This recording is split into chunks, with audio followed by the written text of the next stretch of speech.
my view is that everything begins with the customer. And if you know the customer, then you can match the merchandise and then you can market it. The marketing is kind of the icing. The foundation is the cake, that's the merchandise. And then the question is, do the customers, do they want cake? Or do they want cupcakes or donuts? What is it? And so that the intriguing thing to me is that as I get older and older, staying in touch with what society, young women want, and whether it's listening to music, going to movies, just watching people say, geez, I bet this is a trend we should think about. This is something we should stop.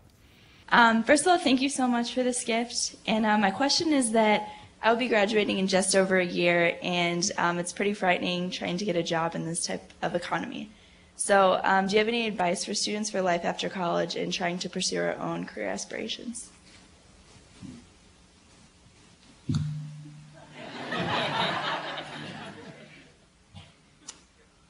Well, I think you have to know what you want to be and pursue it. I was thinking as you asked the question, when I graduated, I had no career opportunities and jobs were tough.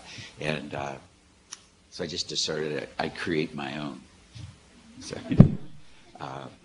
so the business school, they talked about entrepreneurs, and I knew how to describe one. I never thought I was one, but I had ideas about things that I was passionate about and just stayed with it, and it turned out to be a business.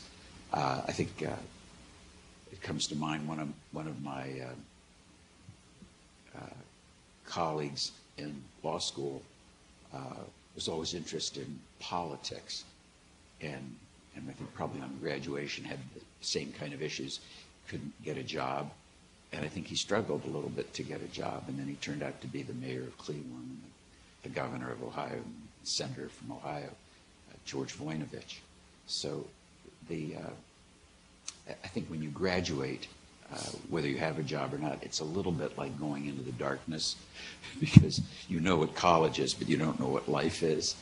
And I think that my best advice is if you know what you're really interested in, then just stay focused on it. And I think hopefully if you do,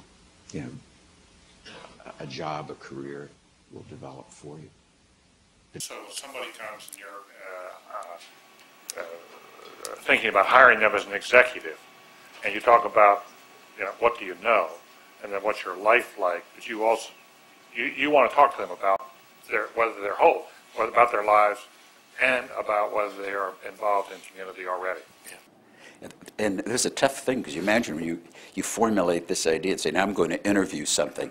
It's imagine you're recruiting a faculty member from Princeton or Yale, and you say, like, you know your stuff, and we really value you and your compensation, psychic and otherwise. We'd like to know that you live a whole life and you have interests.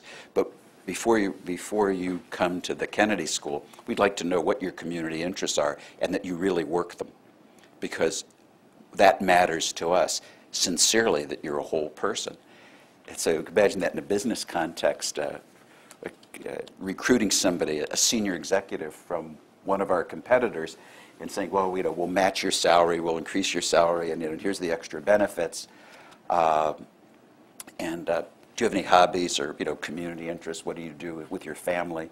And then saying, we really value community involvement. So what do you do? And because if you choose to come with us, you're going to have to do something, and it'll be more than write a check. But you ought to think about this. So it isn't, and they're not honorariums. We want you to really reach out in the community, because we trust leaders that are whole people and that are balanced. And if you have leadership skills, you should want to exercise those skills and practice those skills at Children's Hospital, at the Coalition Against Family Violence, for United Way. But you have to have that balance. And it's become a powerful recruiting tool, and I think a part of our reputational capital has come from us saying it and really doing it. When new executives begin an onboarding process, which is the first of a couple-day meetings, and this is about what we do and how we do and the history of the company, we've amended the previous practice, and now it begins with a half day of community service. And we just had a new onboarding for senior executives last week, and I spoke to them, but it was after they'd spent a half day at an alcohol and drug abuse center working with people who were working their way back into society. Very powerful, because then you say, we really value involvement, and you must, because the first encounter with the business, you know, after signing up for a paycheck, was to go out into the community and do something. So you guys must really mean it. Well, what I found myself in the business, answering the dean's question about leadership, I like to think and communicate in analogies. So he'd say, you know, we win together. This is like a team, and we have to really function like a team, and we have to have a great team effort. And everybody would say yes. I mean, this for years people would say yes, because it's kind of an inspiring thing to imagine a team, and you know, whatever coach was popular or team was winning, and say we can be a team and we can win like this, or we could win like Michael Jordan in Chicago, or we could win like the Green Bay Packers. And what I recognize that there's different kinds of teams. And so a football team, which if that's the way you think about teaming, the quarterback calls all the plays, handles the ball every time, and people have very specific assignments.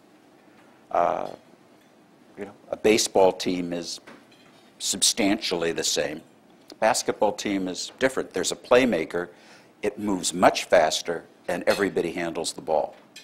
And the model that I've evangelized in our enterprise, because I think it matches the business we're in. The fashion business moves very fast, and a lot of people have to make decisions.